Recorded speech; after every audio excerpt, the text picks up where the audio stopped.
안녕하세요. 캐나다에 사는 용접사 김재환입니다. 오늘은 부의 본능이라는 책을 리뷰를 하고 있습니다. 이제 브라운스톤이라는 분이 지었고요. 그리고 이제 정말 좋은 내용이 많이 들어가 있어서 괜찮으시면 이렇게 뭐 구입해서 보셔도 괜찮을 것 같습니다. 일부 마지막에 이제 샐러리맨이 위험하다라는 이야기를 드렸는데, 그리고 이제,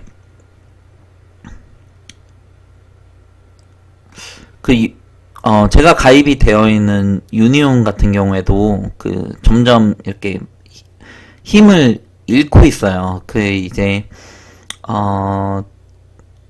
그거는 이제 다른 영상에서 말씀을 드리도록 할 텐데, 이제, 유니온의 구성원들이, 그리고 리더들이 어떻게 하느냐에 따라서, 이제 저희가 계속 힘을 가지고 가느냐, 그리고 일자리를 빼앗기느냐가 달려있다라고 생각을 합니다. 이제, 앞전 선배들이 해놓은 혜택을 저희들이 받는 거고, 그리고 저희들이 어떻게 하느냐에 따라서 앞으로 후배들이 그리고 미래에 제가 유니온의 혜택을 받는 것이죠. 이제 사회 각 구성원들이 어떻게 하느냐에 따라서 사회가 혜택을 받고 돌아가고 하는 것 같습니다. 그래서 이제 누군가한테 의지를 하는 게 아니고 이제 내 기술에 따라서 내가 어떻게 하느냐에 따라서 나의 운명이 달라질 수가 있다. 이렇게 생각을 하는 편입니다. 누군가한테 의지를 한다는 게, 이제 내가 어떤 회사에 고용이 되어 있다라는 게, 조금 이제 저는 위험하다라고 생각을 해요. 이제 지금은 괜찮을지 몰라요. 한 10년은 괜찮을지도 모르죠. 그런데 20년, 30년, 40년 막 이렇게 계속하고 은퇴 이후도 생각을 해야죠. 저희가 이제 앞으로 길게 살 텐데. 아무튼 뭐 그렇습니다. 젊었을 때는 청바지와 티셔츠 하나로도 아름다워요. 그러나 늙어서는 옷과 치장에 신경 쓰지 않으면 구질구질하고 추해 보여요. 젊음이 언제까지나 지속되는 건 아니죠. 그래서 젊었을 때 돈을 모아두어야 해요. 어느 부자 할머니의 충고를 새겨들어야 한다. 라고 합니다. 젊었을 때는 건강하고 자신감이 있어서 돈의 소중함을 모른다. 젊었을 때는 언제나 돈을 모을 수 있을 것처럼 착각하기 쉽다. 라고 합니다. 이제 공감이 좀 많이 됩니다. 이제, 제가 육체노동을 하는 거다 보니까, 이제 해가 지나면 지날수록, 그리고 나이가 들면 들수록, 육체노동을 더 이렇게 잘 하기가 좀 어려운 점이 좀 많이 있어요. 그리고, 이제, 젊었을 때는 이제 그렇게 많이 안 꾸며도 젊음이 무기가 되죠. 원판, 이제, 외모가 좀 이제 괜찮은데, 아무리 열심히 이렇게 꾸미고 해도, 그때뿐이었던 것 같아요. 제가 열심히 이렇게 젊었을 때 옷도 사입고 했는데, 뭐 좋은 평가는 못 들었던 것 같아요. 패션 감각이 별로 없어서 그랬었던 것 같지만, 근데 그것보다 더 중요한 것들이 많은 것 같습니다.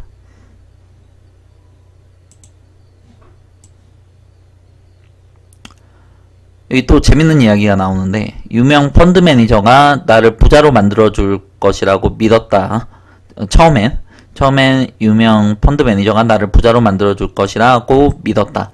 신문에 자주 등장하는 유명 펀드 매니저를 알게 되고, 남모르는 지도와 추천을 받게 된 것을 행운으로 여겼다. 친분이 있는 증권사 직원도 나로부터 최신 정보를 얻기 위해서 하루에 한 번씩 전화를 하곤 했다. 나와 증권사 직원은 곧 부자가 될 것 같은 예감에 흥분했다. 그래서 많이 벌었냐고? 오히려 많이 날렸다. 수업료를 내고 깨달은 건 유명 펀드 매니저라고 해서 나와 다를 게 하나도 없다는 것이었다.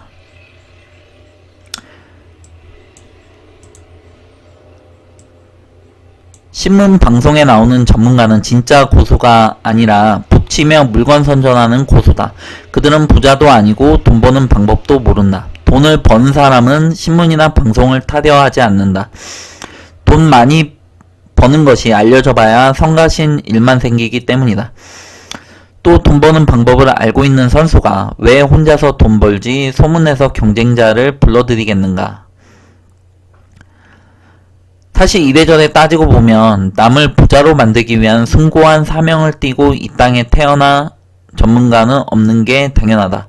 당신은 자신의 이익을 위해서 투자처를 찾는 것이 당연하다고 생각하는가? 그렇다면 전문가들도 자신의 이익을 위해서 일하는 것이 당연하지 않은가? 전문가가 돈 한 푼 안 생기는데 당신을 위해서 노력할 것이라고 착각한다면 당신이 오히려 이상한 사람이다. 이 재테크 관련해서 강의를 하거나 하시는 분들은 이제 물론 강연료라든지 뭐 출판료라든지 인세죠.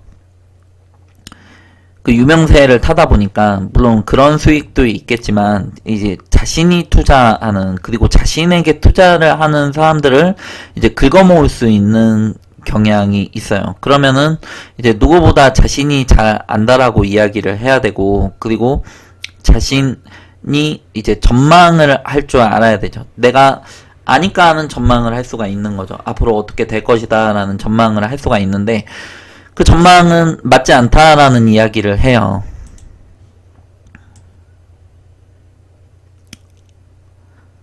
애널리스트의 분석 보고서를 보고 주식 투자를 한다면 손해보기 쉽다. 왜냐하면 애널리스트가 누구에게서 월급을 받는지를 보라.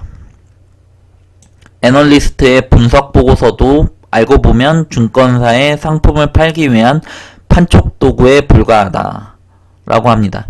신문과 방송 매체 보도도 마찬가지인 거죠. 신문사와 방송국의 광고비를 대는 곳은 바로 기업이다.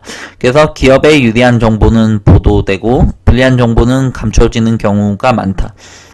저희가 기업에 직접 가볼 수 있는 것도 아니고 알 수 있는 내용이라고 는 이제 신문 방송에 소개가 된 내용과 그 기업의 재무제표라고 할 수가 있죠.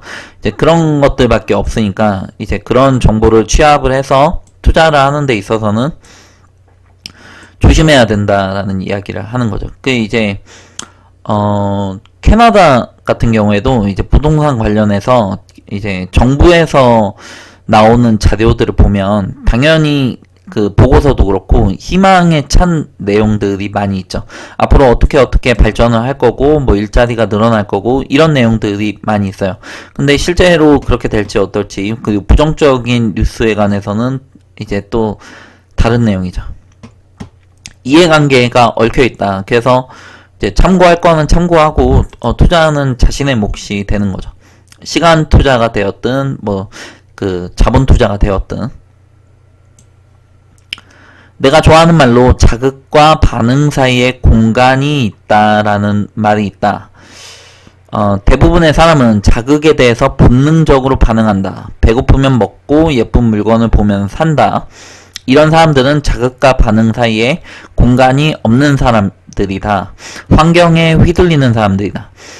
조그만 일로 쉽게 화내고 울고 낙담하고 들뜨는 사람들이다. 그러나 성공한 사람과 부자들은 자극에 대해서 본능적인 반응을 보이지 않는다. 자극과 반응 사이에는 공간이 있다. 공간에는 자유의지가 있다. 자유의지가 있기에 배고파도 참을 줄 알고 예쁜 물건이 눈에 들어와도 안 사고 놀고 싶어도 일한다. 결국 부자가 되고 싶다면 자극과 반응 사이에 공간을 확보하고 인생을 주도적으로 끌고 나가야 한다. 주도적인 사람이 성공하고 부자가 된다. 인생을 주도하고 관리하는 사람은 남을 탓하지 않는다. 그러니 부자가 되려면 자극과 반응 사이에 공간을 확보하라 라고 이야기를 합니다. 근데 제 개인적인 생각에는 자극과 반응 사이에 공간을 확보를 하려면 어느 정도 자신감도 좀 있어야 되고 자존감도 있어야 되고 그리고 여유도 있어야 되는 것 같아요. 약간 한 걸음 떨어져서 사물을 바라볼 수 있는 여유랑 시각, 시점 이런 게 좀 필요한 것 같아요. 아무래도 어렸을 때는 환경에 휘둘리고 쉽게 들떴다가 이렇게 쉽게 화냈다가 이런 경향이 좀 많이 있는 것 같아요. 저도 그랬던 것 같고요. 근데 나이가 들면서 이제 참을성도 좀 배우고 경험이 쌓이면서 한 걸음 멀리 떨어져서 봐야 될 필요성이 있다라고 생각을 합니다. 특히 사람과의 관계에 있어서 더더욱 그런 것 같아요. 그 이제 어떤 한 가지 면만 가지고 이 사람을 단정을 짓기에는 조금 이제 어려운 것 같습니다. 이제 야같지만 그 자기 앞가림은 똑부러지게 하는 사람이 있고 뭐 착하고 좋지만 착하고 선하지만 이제 우유부단하거나 아니면은 이렇게 냉정하게 그 이야기를 못하는 경우도 있고 그 이제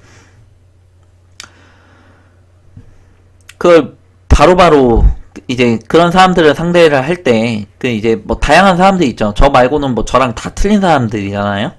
그 이제 그런 분들을 이렇게 상대를 할 때 그건 이제 거기에 따라서 1위 1비를 하지 말고 이제 이 사람은 이런 대로 이렇게 사귀고 저 사람은 저런 대로 사귀고 내가 많은 사람들을 품으면 품을 수 있을수록 이제 저한테 더 좋은 게 아닌가 싶습니다.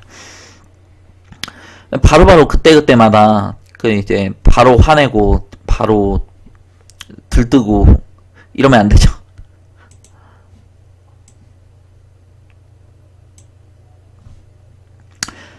아파트가 너무 오른 게 아니라 사실은 돈 가치가 떨어진 것이다. 2004년을 기준으로 보면 1988년에 비해 돈은 9배가 늘었다. 그동안 아파트 가격은 3배가 되었다. 그러니 아파트 가격이 오른 게 아니라 돈 가치가 떨어진 것이다. 라고 합니다. 돈은 어떻게 찍어내는가? 은행에서 개인들에게 대출을 해주면 돈이 늘어난다. 정부가 국민들로 하여금 땅 파는 공사를 시키고 대가로 돈을 지불해도 돈이 늘어난다. 또 수출업자가 수출로 번 달러를 한국은행에서 원화로 바꾸면 돈이 늘어난다. 최근에는 가계대출이 급증하여 시중에 돈이 많이 풀렸다. 그래서 부동산 가격이 오른 것이다. 라고 합니다. 인플레이션에 관한 이야기죠. 그 인플레이션이 어떻게 발생을 하는가. 물론 정부에서 돈을 찍어서 공공사업을 확대를 하고 공무원을 더 뽑고 뭐 이런 것도 되고 이제 기업의 R&D를 지원을 해주는 것도 되고요. S&D였나 R&D였나 연구개발비요. 그리고 이제 은행 같은 경우에는 준비 지급금이라고 해가지고 이제 예금이 만약에 1억이 되면 그러면은 1억 중에 20%인가 10%인가 아무튼 한 10%에서 20% 정도로 알고 있는데 그 정도의 준비 지급금 1,000만원에서 2,000만원 정도가 되겠죠. 정확한 수치는 잘 기억이 안 나요. 근데 그 정도의 준비 지급금만 잔고로 남기고 누가 와가지고 현금을 찾아갈 수도 있잖아요. 그 정도만 남기고 나머지는 대출을 해서 부를 늘릴 수가 있다라고 합니다. 그러면은 시중에 늘어난 돈은 1억 8천이 되는 거죠. 그렇게 해서 계속해서 늘어나게끔 돼요. 이거 굉장히 좀 유명한 이야기 중에 하나인데 제가 잘 설명을 드렸는지 좀 잘 모르겠네요. 처음 듣는 분도 계실 테니까. 외국인들이 투자하는 종목을 보면 수출기업은 하나같이 국제 경쟁력을 가진 기업이고 내수기업은 국내에서 독점적 지위를 차지한 1위 기업이다. 글로벌 경제 아래서 주식 투자에 성공하려면 국제 경쟁력을 가진 강한 기업에 투자해야 한다. 이 자본주의 시스템 안에서 모노폴리, 승자 독식으로 간다라는 이야기를 하는 거예요. 그러다 보니까 이게 어떤 1위를 차지한 기업, 뭐 굳이 예를 들자면 삼성이 될 수가 있겠죠. 국내 1위의 국제 경쟁력까지 가진 기업이니까. 그럼 1위 기업들이 더 독점한다. 더 많이 발전한다. 뭐 이렇게 이야기를 하는 거죠. 그래서 워렌 버핏은 삼성이랑 애플 중에 애플을 선택을 한 것 같아요. 한 40%인가? 가지고 있다라고 하더라고요.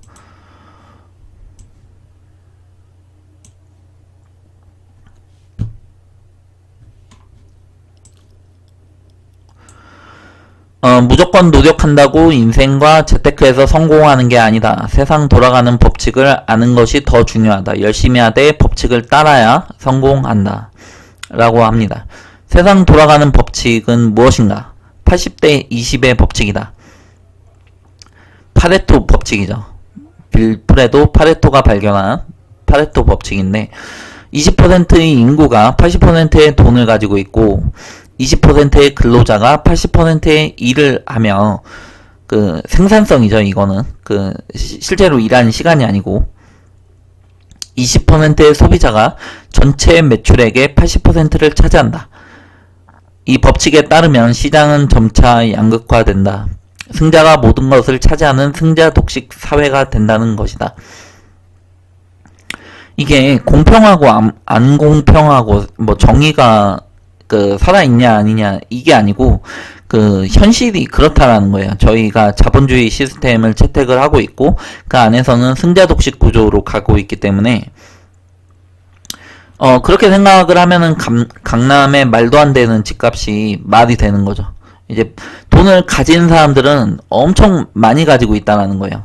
제가 봤을 때는 무슨 아파트가 20억, 30억씩이나 해라고 이야기가 되는 게 맞는데, 그런데 이제 돈을 가진 사람들 입장에서는 뭐 그 정도면 뭐 충분히 살 수 있지 이 이야기가 되는 것이죠. 가진 사람들은 더 많이 갖고 그리고 그 빈자들은 더 빈자가 된다. 앞으로 점점 더 그렇게 간다라는 이야기를 하는 거죠. 지금 4차 산업으로 넘어가고 있는데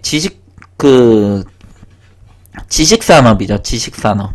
이제 지식산업이다 보니까 제조업 같은 경우에는 점점 힘을 잃어가고 있어요. 그 이제 더 저렴한 업체에서 물건을 만들고 그리고 뭐 생산이라든지 운반 그 인건비 안전 작업자들의 안전이죠. 그리고 배송 그리고 거기에 따른 뭐 배송에서 무슨 지연이 일어난다라든지 아니면 물건이 파손이 된다라든지 그럼 제조업체 책임이에요.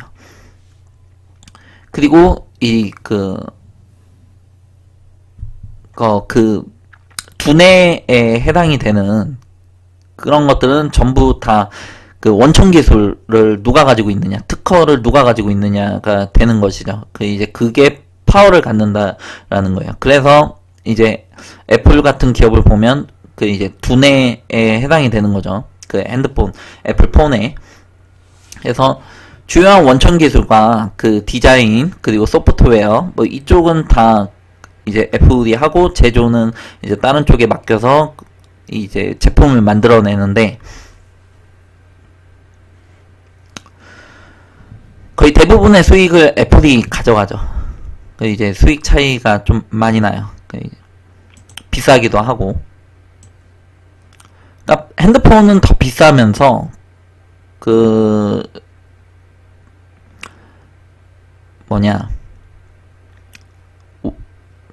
제조비는 더 싸게 할 수가 있다라는 이야기를 하는 거죠.